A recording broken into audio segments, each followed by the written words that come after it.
Hey everyone, Assalamu alaikum, ladies and gentlemen. I hope all of you are doing good. Ladies and gentlemen, I welcome to all of you on my YouTube channel Study Station.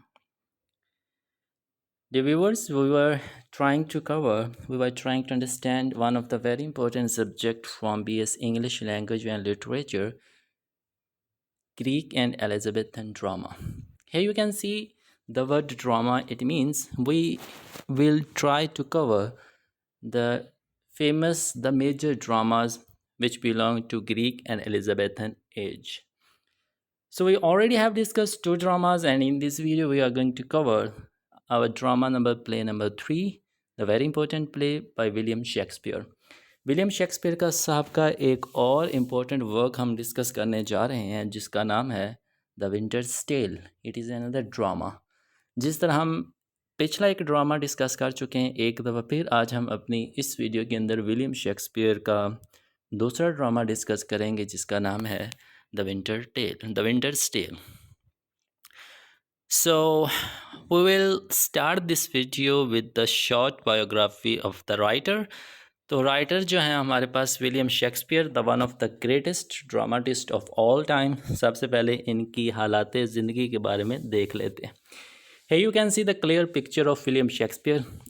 जनाब को याद रखने के लिए आप इनकी तस्वीर जहन में लाजमी तौर पर रखिएगा ताकि आपको पता चल सके who is William Shakespeare.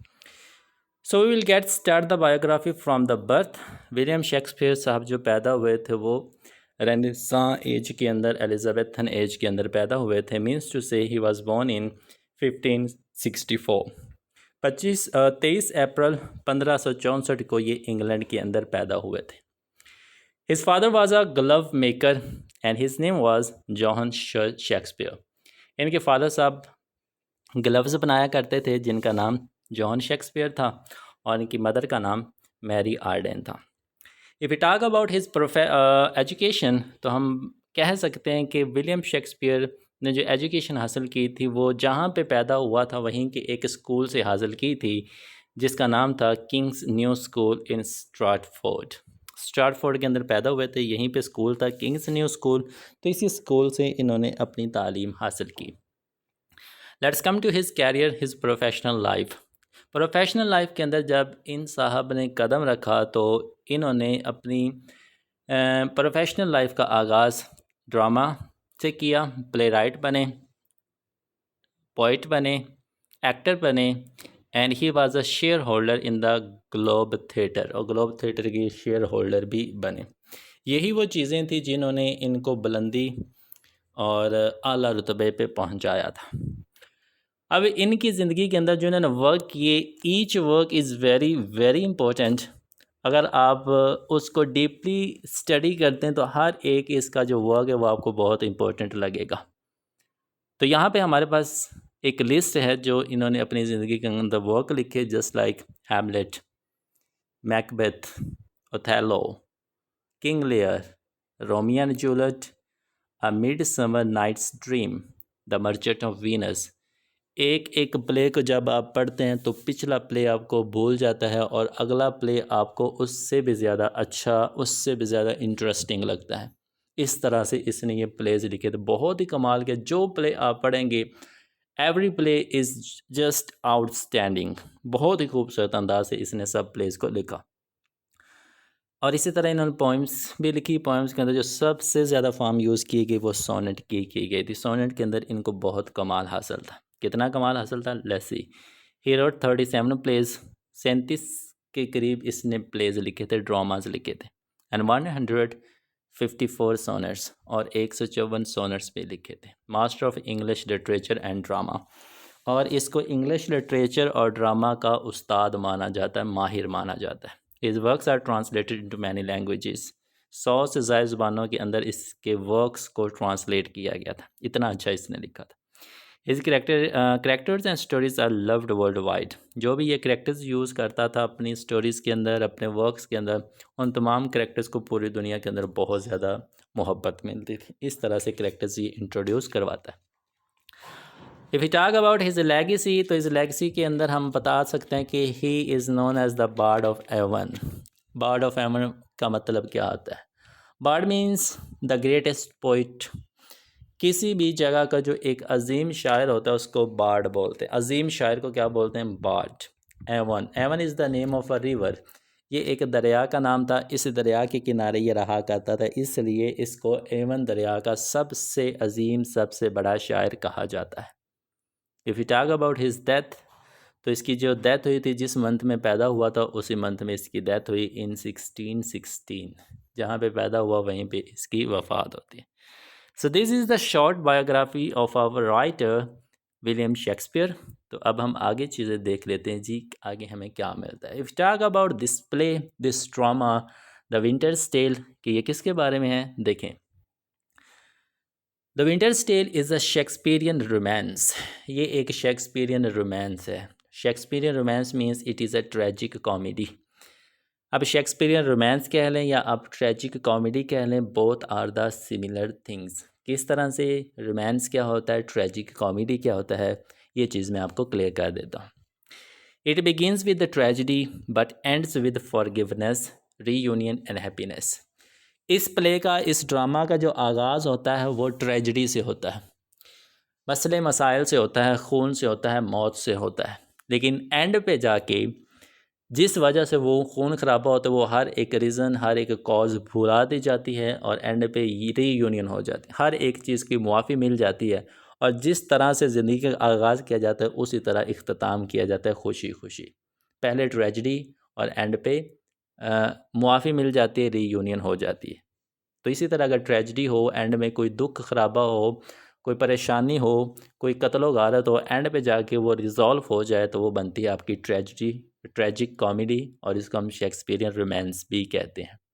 So this the same thing you will see in this play, कि शुरू के अंदर तो आपको थोड़ी बहुत ट्रेजिडी मिलेगी और एंड पे जाके आपको रीयूनियन के एलिमेंट्स भी नज़र आएंगे। ठीक है जी, तो जिसकी वजह से क्या बनेगा? ट्रेजिक कॉमेडी बनेगा जी। So what would be the criteria? इस प्ले को हम किस तरह से कवर करेंगे? We will cover this play on the basis of 8 things. ये 8 चीज़ें हैं जी। इन 8 चीज़ों की बेस पे हम मुकम्मल प्ले को, इस ड्रामा को, द विंटर्स टेल को समझेंगे। नंबर 1 पे हम टाइटल समझेंगे, फिर सेटिंग, फिर नरेशन, फिर कैरेक्टर्स, फिर डिटेल्ड समरी। समरी हर एक चीज़ क्लियर आपकी की जाएगी इसके अंदर। फिर थीम्स, फिर सिंबल्स, और एंड पे कुछ क्वेश्चन आंसर होंगे जो आपके एग्ज़ाम ओरिएंटेड होंगे, वो बहुत ही इंपॉर्टेंट होंगे, उनको लाजमी देख लीजिएगा। So let's get started. अपनी इन 8 पॉइंट्स को डिस्कस करने से पहले एक इन्फॉर्मेटिव स्लाइड डिस्कस कर लेते हैं कि ये जो ड्रामा है, प्ले है विंटर्स टेल, ये लिखा कब गया और पब्लिश कब किया गया। It is very important for your objective part. तो इस प्ले को जो लिखा गया था वो 1610 और 1611 के दरमियान लिखा गया था, and it was published after the 12 years. 1623 में इसको पहली दफ़ा पब्लिश करवाया गया था। ठीक है जी। अब बात करते हैं हम उन 8 पॉइंट्स की। सबसे पहला जो पॉइंट है हमारा टाइटल है, the significance of title. Title के अंदर द विंटर्स टेल क्यों रखा गया, इसकी इम्पोर्टेंस क्या है, अहमियत क्या है, हम ये समझते हैं। The title the winters Tale means a story told during winter.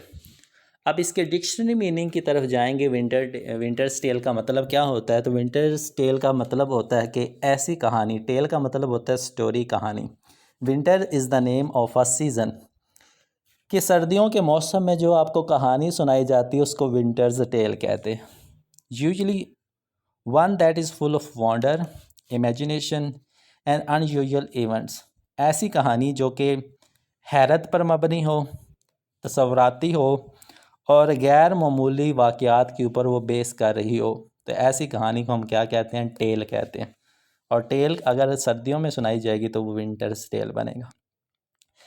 Shakespeare gave this title because the play includes many extra ordinary incidents. अब शेक्सपियर ने इस प्ले का नाम ये क्यों रखा? क्योंकि इस प्ले के अंदर आपको वो अनयूजुअल इवेंट्स मिलते हैं, वो एक्स्ट्रा ऑर्डिनरी इवेंट्स मिलते हैं जो कि इसके डिक्शनरी मीनिंग में हमने डिस्कस किया। सच एज, अब वो एक्स्ट्रा ऑर्डिनरी इवेंट्स कौन से हैं? The 16 year time jump. इस स्टोरी के अंदर आपको 16 साल का टाइम का एक गैप नज़र आएगा। कहानी चल रही होगी, अंदर एक ब्रेक आएगा, उस ब्रेक के बाद जो कहानी बाद में बताई जाएगी वो 16 साल बाद की बताई जाएगी।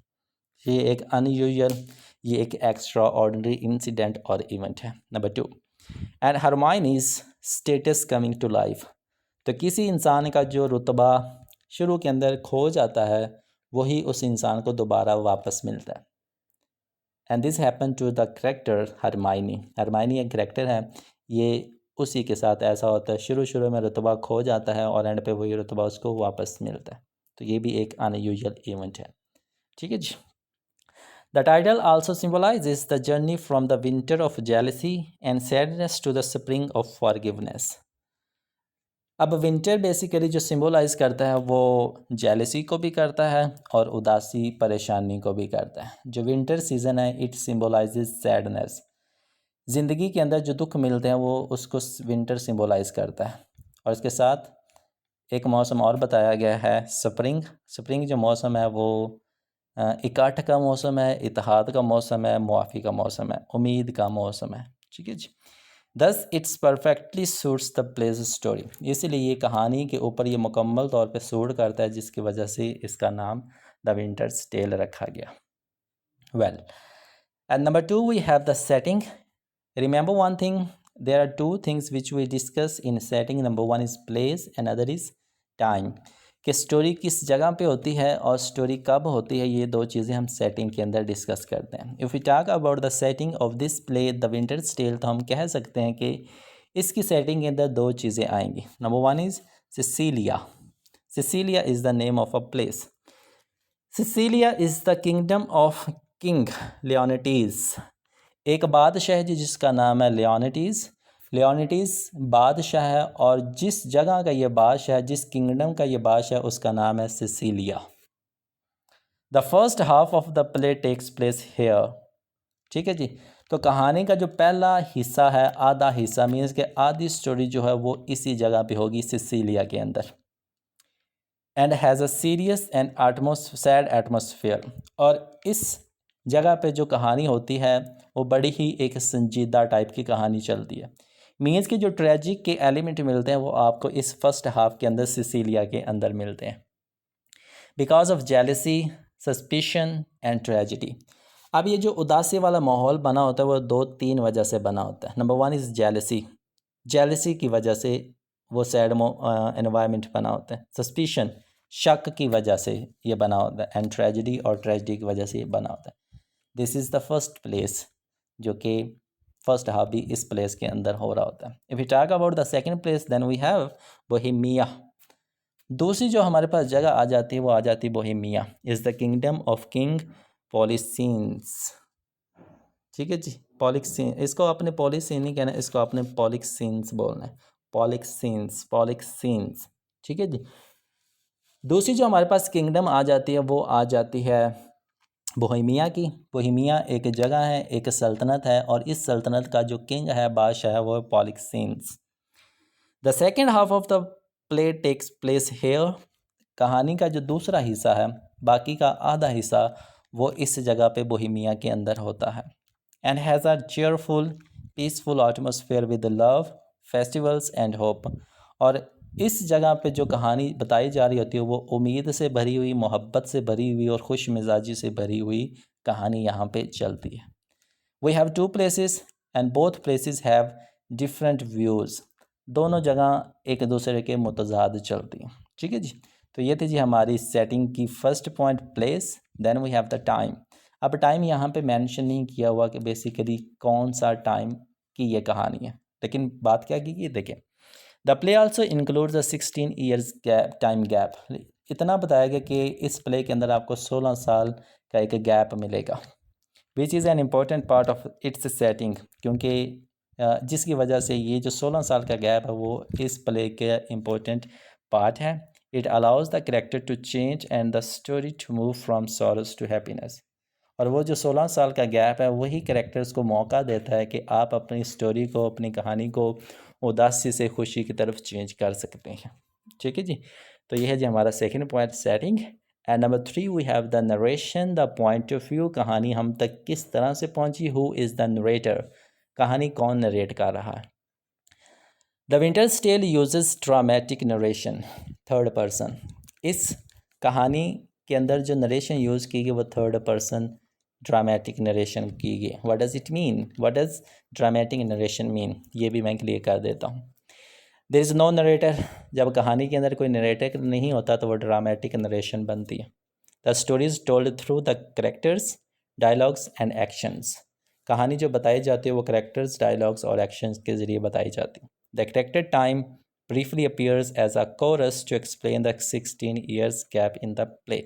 The character time ही हमारा character जी briefly appears, जो हमारे सामने ज़ाहिर होता है as a chorus, एक कोरस की शक्ल में। टाइम हमारे पास एक कोरस की शक्ल में ज़ाहिर होता है, मीन्स कि वो जो 16 साल का गैप है वो हमें एक कोरस बताता है।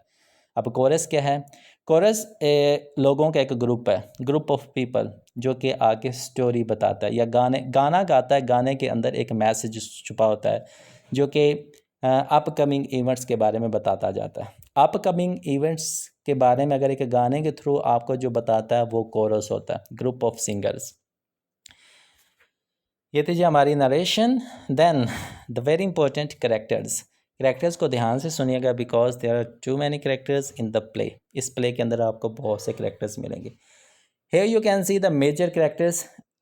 यहाँ पे आपको मेजर करेक्टर्स का मैं तारुफ करवा दूँ।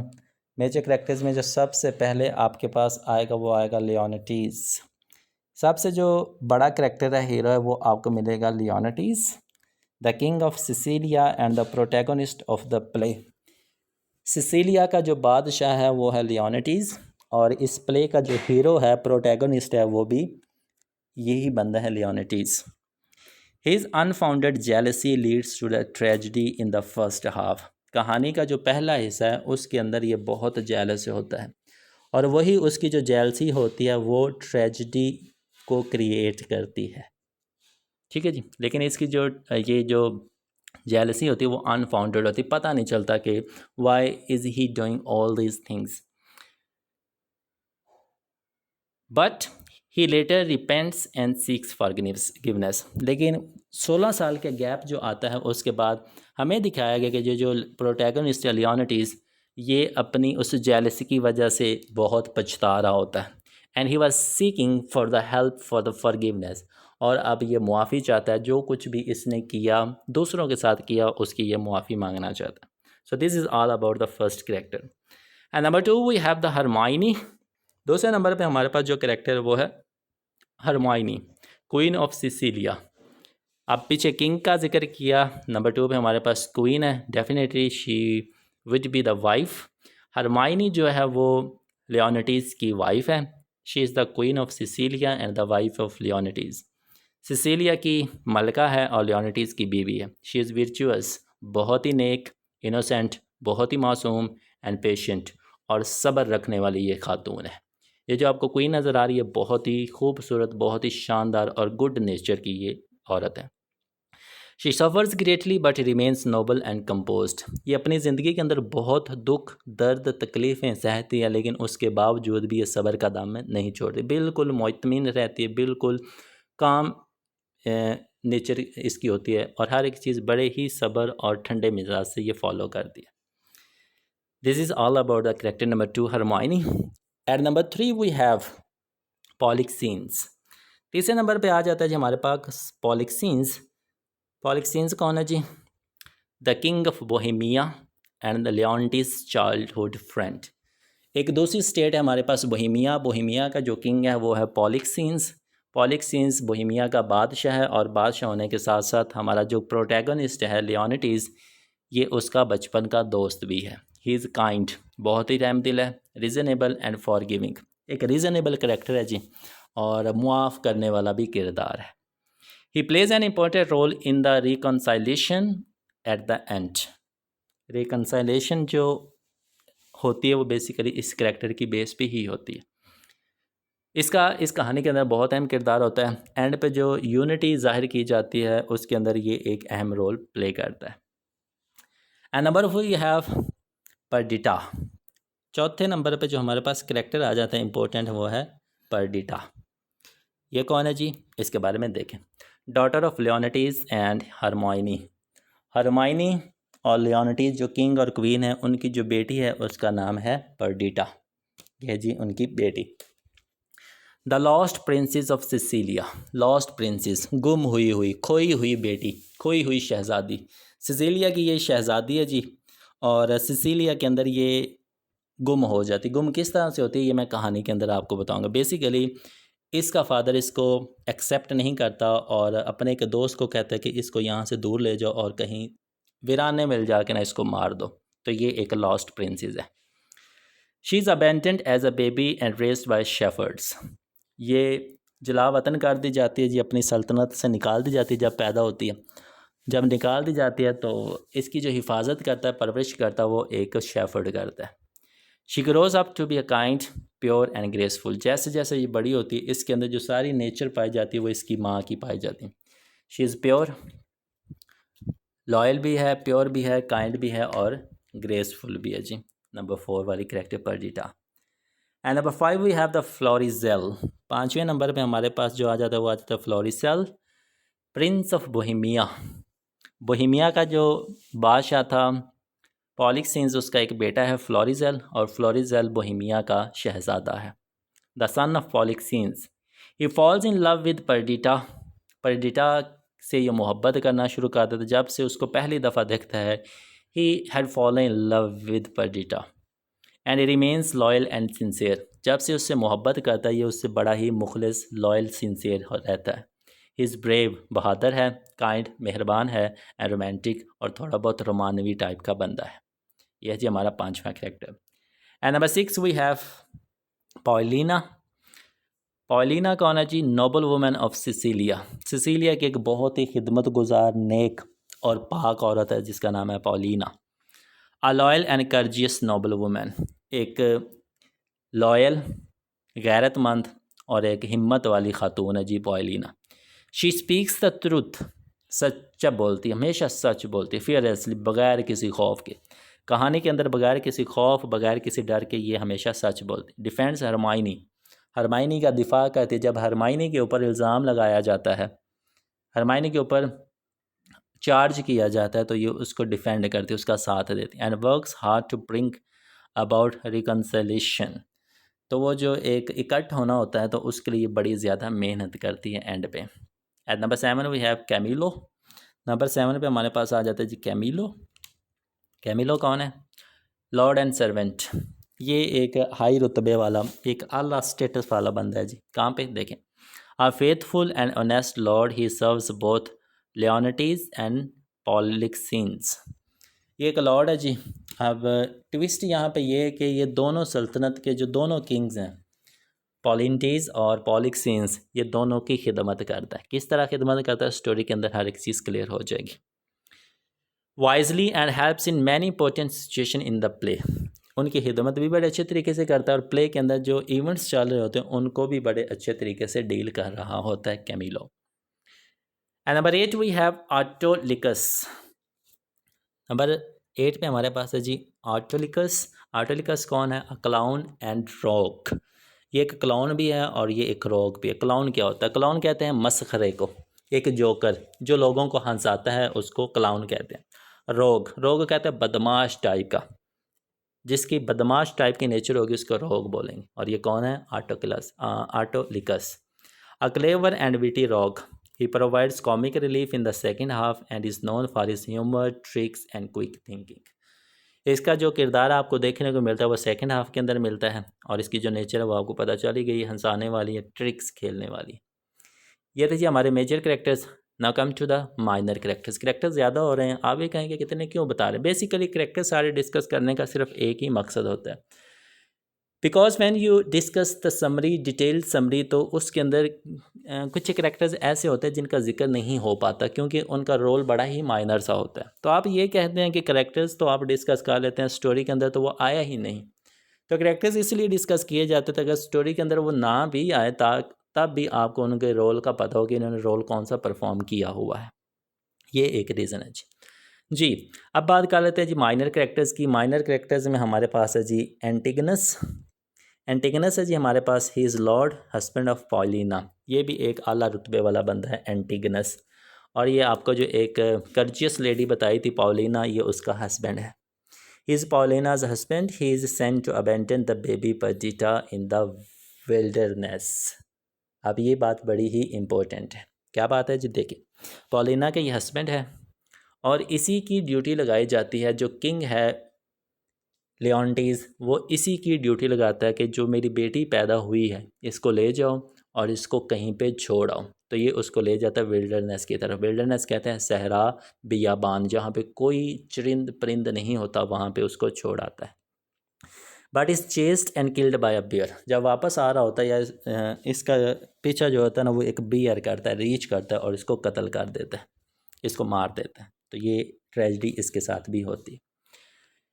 देन वी हैव, अगला हमारे पास आ जाता है जी मेमिलियस। अगला करेक्टर है मेमिलियस, प्रिंस ऑफ सिसिलिया। जिस तरह पर्डिटा, लियोन्टीज और हरमाइनी की बेटी है, उसी तरह इनका एक बेटा भी है मेमिलियस, जो कि सिसिलिया का शहज़ादा है। He is the young son of Leontes and Hermione. Hermione और लियोन्टीज़ का एक नौजवान बेटा है। He is gentle, innocent and very fond of his mother. बहुत ही खूबसूरत, रहम दिल, नरम दिल, मासूम सा और अपनी माँ से मोहब्बत करने वाला ये बेटा है। Then we have Emilia. Emilia character है हमारे पास, lady in waiting to Hermione. She is faithful attendant of queen Hermione. Attendant क्या होता है जी? अटेंडेंट कहते हैं खिदमत गुजार। वो बंदा जो किसी की खिदमत करता है उसको अटेंडेंट बोलते हैं। और एमिलिया जो है वो क्वीन हरमाइनी की अटेंडेंट है। She tries to defend Hermione when Leontes accuses her. जब लियोन्टीज हरमाइनी के ऊपर इल्ज़ाम लगा रहा होता है कि तुम इस तरह की बेवफा खातून हो, औरत हो, उस वक़्त एमिलिया उसको डिफेंड कर रही होती है, उसका साथ दे रही होती है क्वीन हरमाइनी का। Then we have old shepherd. ये वही शेफर्ड है जो कि पर्डिटा की रखवाली करता है। He is a kind and honest shepherd. मेहरबान है और ईमानदार शेफर्ड है। He finds the abandoned baby. इसी को ही वो एक बच्ची मिलती है Perdita, and raises her as his own daughter. और ये उसकी परवरिश ऐसे ही करता है जिस तरह के ये उसकी अपनी बेटी हो। Then we have the clown, son of old shepherd. उस बूढ़े शेफर्ड का एक बेटा है जी, वो क्लाउन है, मीन्स कि वो जोकर है, मस्खरा है। He is the son of the old shepherd. He provides humour and comic relief.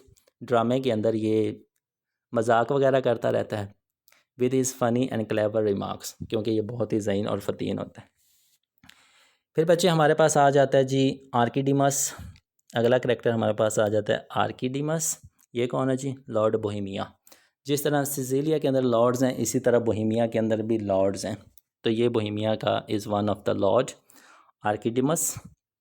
He is Bohemian lord and a faithful servant of king Polixenes. King Polixenes का एक बहुत ही वफादार नौकर है।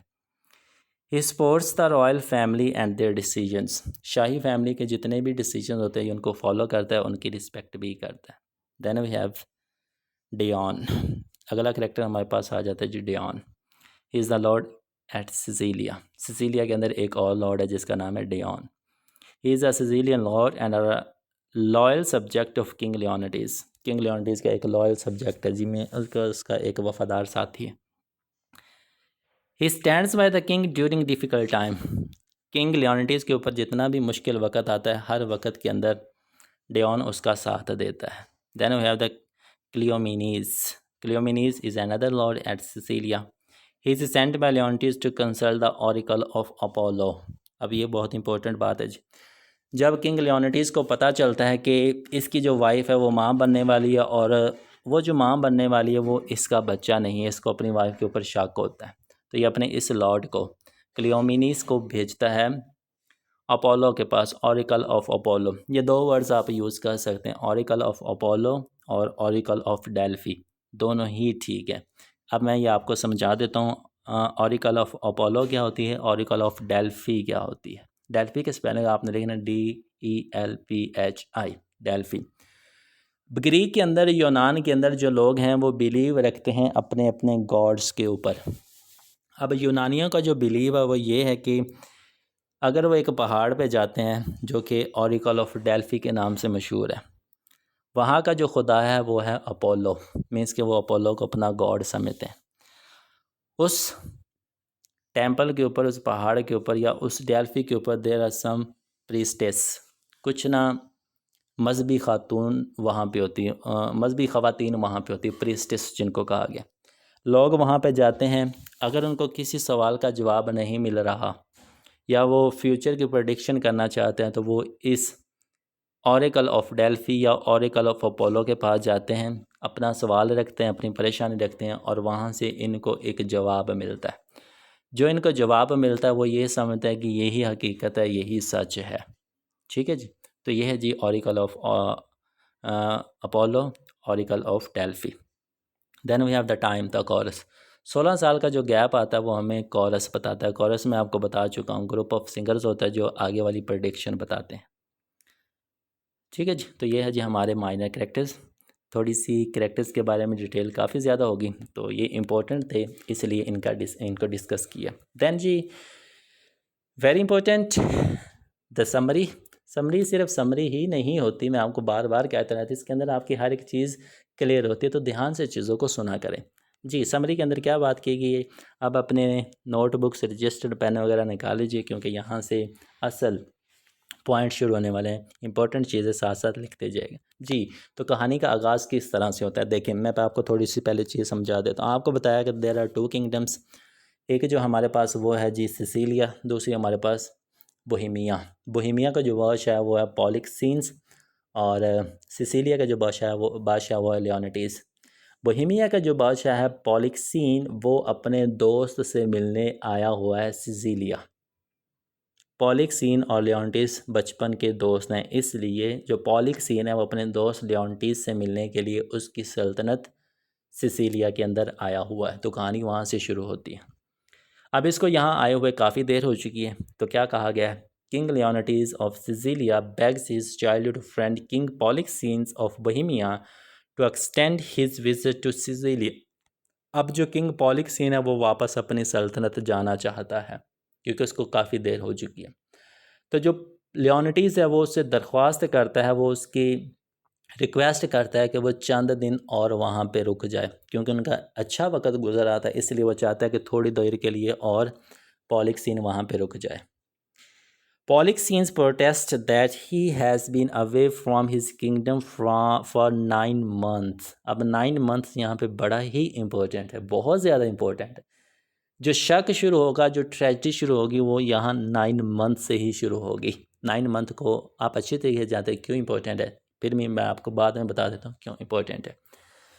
लेकिन जो पॉलिक्सीन है वो एहतजाज करता है कि नहीं भाई, मैं अब यहाँ पे नहीं रुक सकता, बिकॉज इट्स बीन 9 मंथ्स, 9 महीने हो चुके मुझे यहाँ पे रहते, मेरी भी सल्तनत है, मैं भी बादशाह हूँ, तो मेरी सल्तनत कौन संभालेगा, तो मुझे यहाँ से जाना होगा। तो वो अपने दोस्त की बात नहीं मानता। बट आफ्टर लियोनिटीज़ प्रेग्नेंट वाइफ, अब लियोनिटीज़ की जो वाइफ है ना हरमाइनी, वो माँ बनने वाली, she is pregnant, plead with him, तो वो उससे एक दफ़ा फिर दरख्वास्त करती है। पहले लियोनिटीज़ खुद कह रहा था तो वो उसकी बात नहीं मानता, फिर लियोनिटीज़ की वाइफ कहती है हरमाइनी के रुक जाएं, आप यहाँ पे ठहरे, हमें भी अच्छा लग रहा है। ही रिलेंट्स, रिलेंट्स कहता है नरमी से, बिल्कुल सॉफ्ट हर्ट हो गया, and agrees to stay a little longer. तो वो जो पॉलिक्सीन्स होता है वो क्वीन की बात सुन के नरमी से उसका जो रिक्वेस्ट है, उसका जो इनविटेशन है उसको एक्सेप्ट कर लेता है। ठीक है जी, आप कहती हो तो मैं यहाँ पे रुक जाता हूँ थोड़ी देर के लिए और। अब देखें, अपने दोस्त की बात उसने नहीं मानी, दोस्त की वाइफ की बात उसने मानी, तो डेफिनेटली डाउट तो आएगा ना। Leontes meanwhile has become possessed with jealousy. तो यहाँ पे ना इसको जेलेसी फील होती है कि मेरा दोस्त है, मेरी सल्तनत में आया हुआ है, मेरी बात नहीं मानी, मेरी वाइफ की बात मान ली, तो उसको ना जेलेसी फील होती है। Convinced that Polixenes and Hermione are lovers, और वो ये दिल में तय कर लेता है, उसके जहन में ये शक चला जाता है कि मुझे तो लगता है कि मेरी वाइफ हरमाइनी और मेरे दोस्त पॉलिक्सीन्स के दरमियान कोई कुछ दाल में काला है। I think they are the lovers, ये एक दूसरे से मोहब्बत करते हैं, जिसकी वजह से इन्होंने एक दूसरे की बात मान ली। He orders his loyal retainer. Retainer क्या होता है, रिटेनर कहते हैं बरकरार रखने वाला, वो बंदा जो किसी चीज़ को बरकरार रखे या कानूनी तकाज़े पूरे करे, उसको रिटेनर कहते हैं। अब लियोनिटीज़ का एक रिटेनर है जी कैमिलो, इसका एक दोस्त है, लॉर्ड भी है, तो जो इसको सर्व कर रहा होता है। Camillo to poison the Bohemian king. तो अब जो लियोनिडास होता है ना, वो अपने एक वफ़ादार लॉर्ड को, सर्वेंट कैमिलो को हुक्म देता है कि तुमने मेरे दोस्त को मारना है, और जो मारना है तुम उसको पॉइजन दे के मारोगे। ये अपने लॉर्ड को वो हुक्म दे देता है। ठीक है जी, अब हुक्म दे दिया गया, अब आगे क्या होता है। Instead Camillo wants Polixenes of what is afoot. तो वो उसके पास पैदल जाता है और उसको वार्न करता है, मीन्स को उसको सब कुछ बता देता है कि मुझे किंग लियोनिडास ने ये करने का हुक्म दिया। उसने मुझे कहा है कि मैं तुम्हें जहर दे के मार दूं, क्योंकि उसको शक हो गया कि तुम और उसकी बीवी के दरमियान कुछ चल रहा है। तो दोनों पैदल क्या करते हैं, and the two man flee Sicilia immediately. तो ये जो दोनों होते हैं, पॉलिक्सीन और कैमिलियो, ये सिसिलिया छोड़ के वहाँ से चले जाते हैं, क्योंकि बादशाह ने इसको हुक्म दिया था अगर ये वहाँ पे रुकता तो इसको भी कत्ल कर दिया जाना था। तो दोनों वहाँ से पैदल भागना शुरू कर दें, मीन्स के वहाँ से फ़रार हो जाते हैं। फिर क्या होता है जी, फ्यूरियस एट देयर एस्केप, वो भाग चुके हैं जी। अब इसको बहुत गुस्सा आ चुका है लियोनिडास को कि मेरा हुक्म नहीं माना, बदला लिए बगैर वो वहाँ से भाग गए। He got furious. Leonidas now publicly accuses his wife of infidelity and declares that the child she is bearing must be illegitimate। तो जब लियोनिडास को गुस्सा आ जाता है तो पूरी जनता, पूरी आवाम, पूरी पब्लिक के सामने वो ऐलान करता है कि मेरी जो बीवी है वो इनफिडिलिटी को ज़ाहिर करी, मीन्स कि वो बेवफा है, वो दगाबाज है, मेरी बीवी ने मुझे धोखा दिया, मेरी बीवी ने मुझे दगा दिया। और सब के सामने कहता है कि इसके पेट के अंदर जो बच्चा है, शी इज़ प्रेग्नेंट, इसके पेट के अंदर जो बच्चा है मुझे लगता है कि वो नाजायज़ है। ठीक है जी, वो tragic comedy, tragic element start हो गया। पूरी आवाम के सामने, सल्तनत के सामने ये ऐलान करता है कि ये औरत बेवफा है, इसके पेट के अंदर जो बच्चा है वो मेरा नहीं है, वो नाजायज़ है।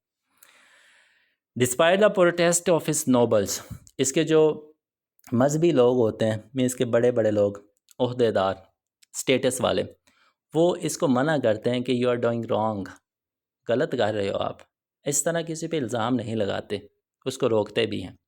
ही throws her in the prison and summons the oracle of Delphos. अब ये वर्ड डेल्फोस यहाँ पे टेक्स्ट के अंदर दिया हुआ, लेकिन ये असल वर्ड है डेल्फी, डेल्फोस नहीं है, डेल्फी है।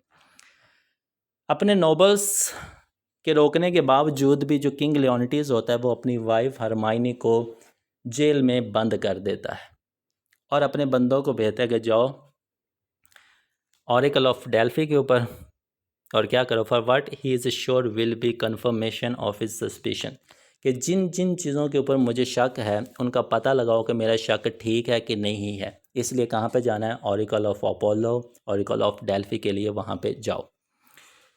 मीनहाइल the queen gives birth to a girl. इसी दौरान जब ये सारा सिस्टम, सारा इंसिडेंट चल रहा होता है, तो जो क्वीन होती है उसके यहाँ एक बच्ची की पैदाइश होती है। And her loyal friend Paulina, इसकी एक बहुत ही मुखलिस दोस्त होती है क्वीन हरमाइनी की, Paulina. Brings the baby to the king, वो उस नई नवेली जो बच्ची पैदा होती है, बेटी पैदा होती है, उसको लेके बादशाह के पास चली जाती। किस लिए? Hoping that the sight of the child will soften his heart. वो इसलिए उस बच्ची को किंग के सामने लेके जाती कि शायद एक नन्ही सी मखलूक दे के, एक नन्ही सी जान, एक छोटी सी बच्ची दे के शायद जो बादशाह है उसका दिल पिघल जाए और वो हर एक चीज़ को मुआफ़ कर दे। ही ओनली ग्रोज एंग्रियर, लेकिन ये सब कुछ देखने के बाद उसका जो गुस्सा होता है वो शदीद हो जाता है, हौलनाक हो जाता है, और ज़्यादा गुस्सा आ जाता है। However, and orders Paulina's husband, lord Antigonus. तो वो देखता है, पॉलिना का जो हस्बैंड होता है लॉर्ड एंटीगनस, वो उसको एक हुक्म देता है। हुक्म क्या देता है? To take the child and abandon it in some desolate place. Desolate कहते हैं सुनसान और वीरान। वो पॉलिना के हस्बैंड एंटीगनस को हुक्म देता है कि बच्चे को पकड़ो, बच्चे को लो और इस बच्चे को किसी वीरान जगह पे फेंको, किसी बियाबान जगह में छोड़ो, किसी सुनसान जगह में छोड़ो कि कोई जानवर आए और इस नाजायज़ को ख़त्म कर दे। ये इसको हुक्म दिया जाता है। फिर क्या होता है? मीनहाइल इसी दौरान विद एंटीगनस अवे, एंटिगनस जो होता है वो बच्ची को ले जाता है। The answer comes from the Delphos, फिर डेल्फोस आ गई, ये डेल्फी है। जैसे ही एंटिगनस उस बच्ची को लेके चला जाता है दूर, इतने में वो जो ऑरिकल ऑफ डेल्फी होती है, ऑरिकल ऑफ अपोलो के लिए लियोनिटीज ने बंदे भेजे होते हैं, वो बंदे वापस आ जाते हैं। Hermione and Polixenes are innocent. तो अपोलो से इनको जवाब मिलता है कि हरमाइनी भी बेकसूर है और पॉलिक्सीन भी बेकसूर है। मीन्स कि उनके दरमियान कोई रिश्ता नहीं है, बोथ आर इनोसेंट, वो बिल्कुल शरीफ हैं। And Leontes will have no heir until his lost daughter is found. और बताया जाता है कि लियोनिटीज का कोई भी वारिस उस वक़्त तक बादशाह नहीं बन सकता जब तक उसकी जो खोई हुई बेटी है वो वापस नहीं आ जाती। ये सब कुछ अपोलो ने बताया, मीन्स कि उनके खुदा ने बताया कि हरमाइनी और पॉलिक्सीन के दरमियान कोई रिश्ता नहीं था, वो मासूम थे। और लियोनिटीस का कोई भी बच्चा उस वक़्त तक बादशाह नहीं बन सकता, वारिस नहीं बन सकता जब तक कि उसने जो बेटी मारने के लिए भेजी थी वो वापस नहीं आ जाती। अब ये डिसाइड हो चुका था। As this news is revealed word comes that Leontes son. अब ये सारी खबरें इधर उधर फैल रही हैं। जैसी खबरें इधर उधर फैलती हैं तो लियोनिटीस का जो सन है मेमिलियस, जो आपको बताया था कि प्रिंस ऑफ सिसिलिया, ये खबर उसके बेटे तक भी पहुंचती है। Has died of wasting sickness brought on by the accusations against his mother. उस छोटे से बच्चे की मौत हो जाती। मौत की वजह क्या होती है? आपको बताया था कि वो बच्चा मेमिलियस अपनी माँ से बहुत ज़्यादा मोहब्बत करता था।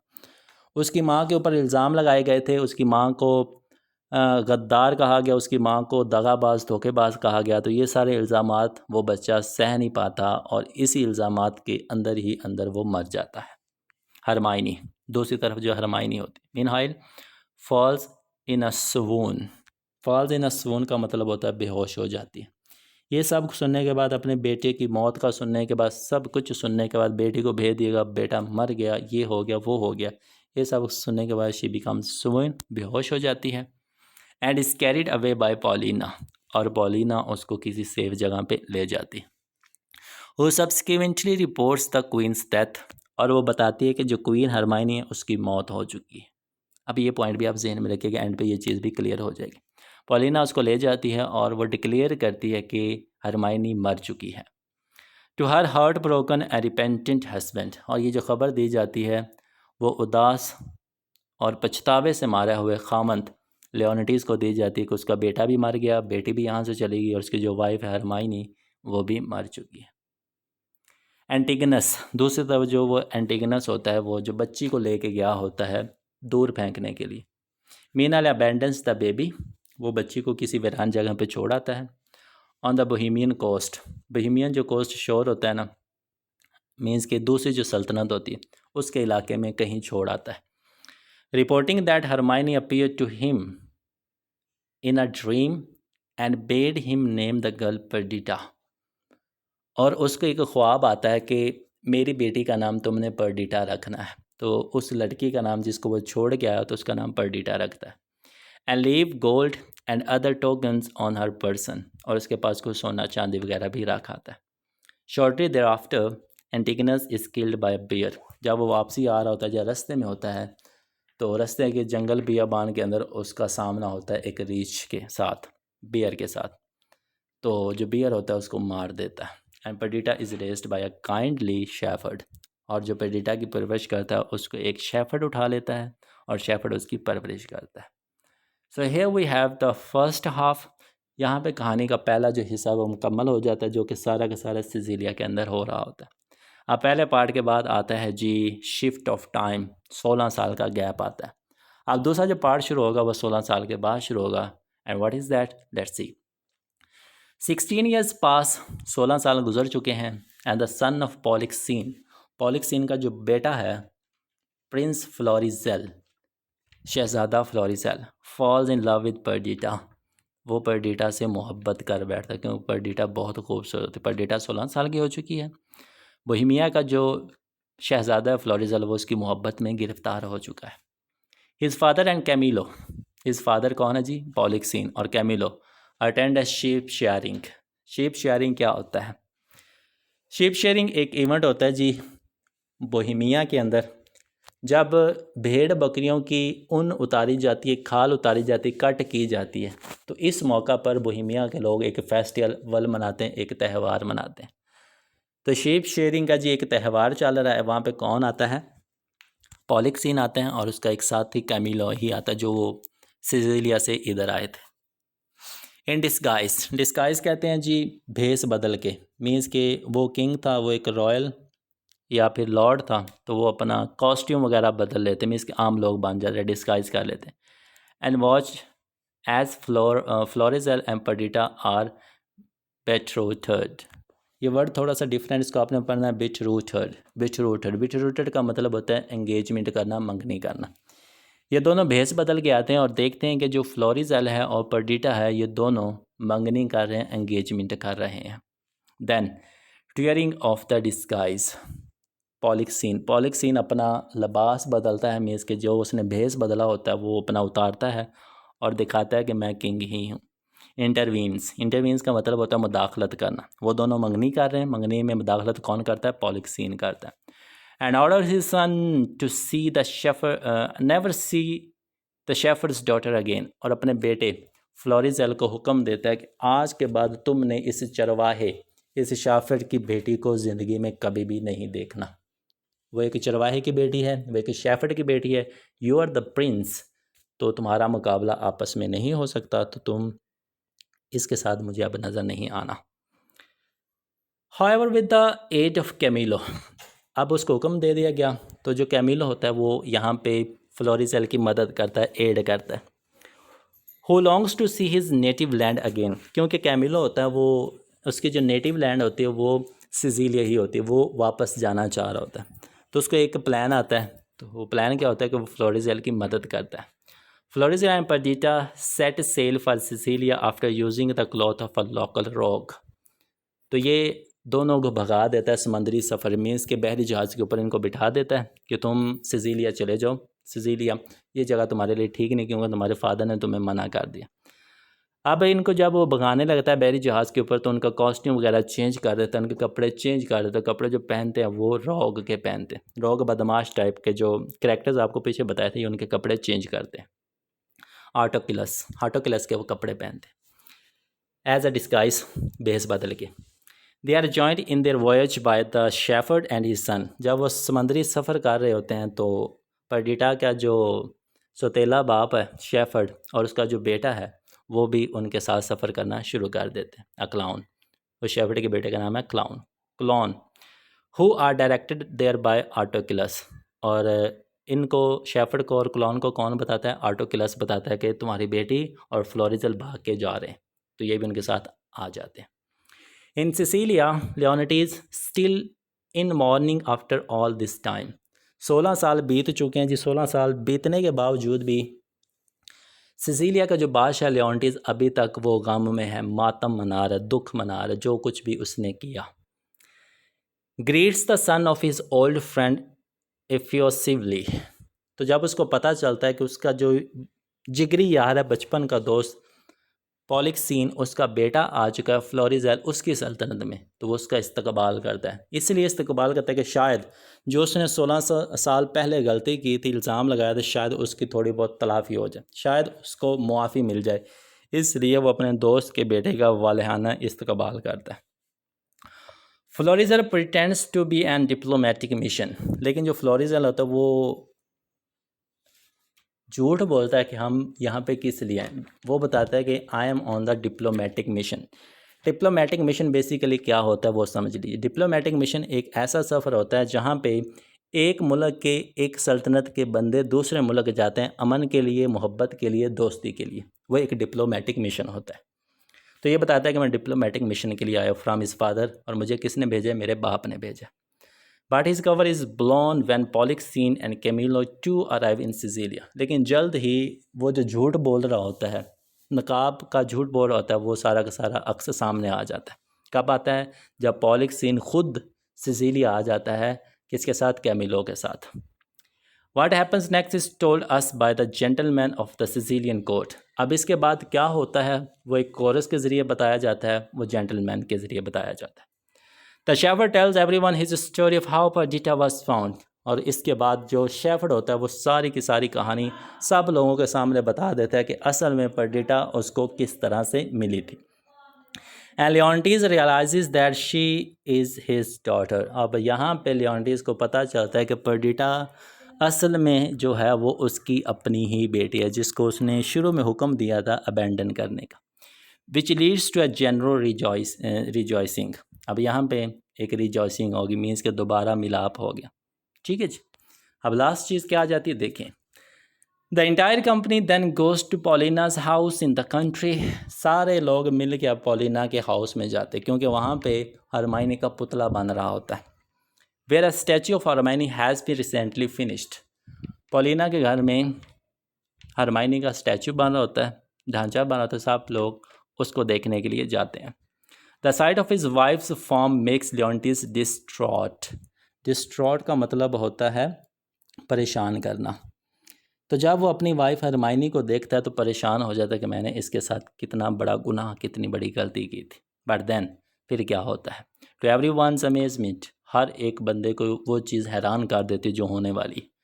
The statue comes to life.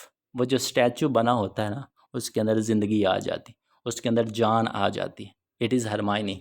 और असल में वो जो थी पुतला था, स्टैचू था, वो हरमाइनी खुद ही थी।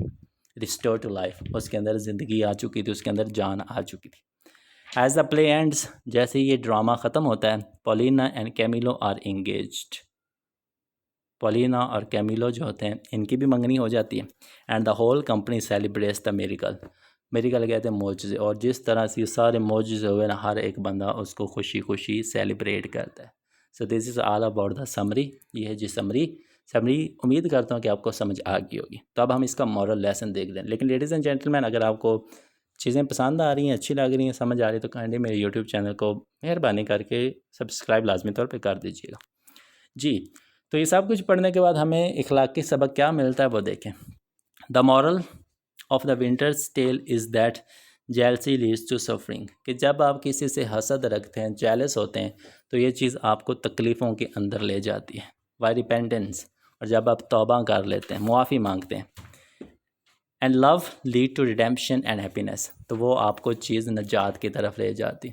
मुआफ़ी मांगेंगे, आपको मुआफ़ी मिल जाएगी, नजात की तरफ लेके जाएंगे। मुआफ़ करेंगे तो आप खुशी खुशी ज़िंदगी गुजार सकते। This is the moral lesson. ठीक है जी। अब बात करते हैं जी मेजर थीम्स की। Because what is theme? Basically theme is the main message of the story. Story का जो मेन आइडिया होता है, मेन मैसेज होता है, वह थीम ही होता है। सारी स्टोरी पढ़ने के बाद आपको अंदाज़ा हो गया होगा स्टोरी किस तरफ जा रही है। तो ये कुछ थीम्स है जी हमारे पास। Jealousy, forgiveness, repentance and redemption, love, time and healing, loss, reunion, justice and mercy, appearance versus reality. हर एक चीज़ की यहाँ पे डिटेल दी हुई है। मैं ये डिटेल डिस्कस नहीं करूँगा क्योंकि पहले काफ़ी टाइम हो चुका है, यानी कि वीडियो बहुत लेंथी हो चुकी है। तो इनको आप नोट कर लीजिएगा या इनको देख लीजिएगा, तो इन्हीं की बेस पे पूरी की पूरी स्टोरी कवर होती है। Then very important the symbols. इस स्टोरी के अंदर सिम्बल्स भी आपको देखने को मिलेंगे। कौन कौन से देखें। The statue of Hermione.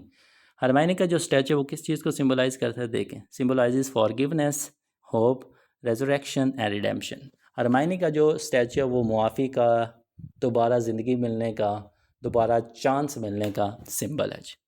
The beer, beer किसका? Symbolises fate, unexpected event. कि जो बियर है इस स्टोरी के अंदर वो सिम्बलाइज करता है किस्मत को और गैर मुतवक्का इवेंट्स को वो जाहिर करता है।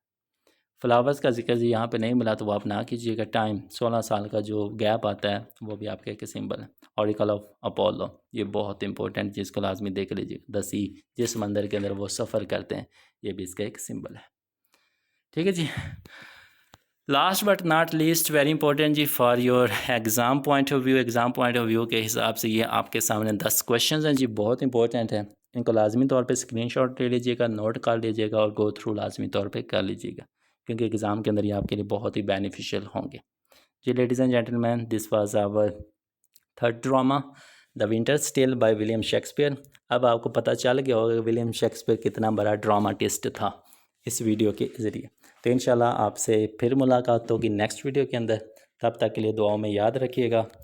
अल्लाह ताला आप सब लोगों का हामी और नासिर। Thank you so much. Have a nice day to all of you.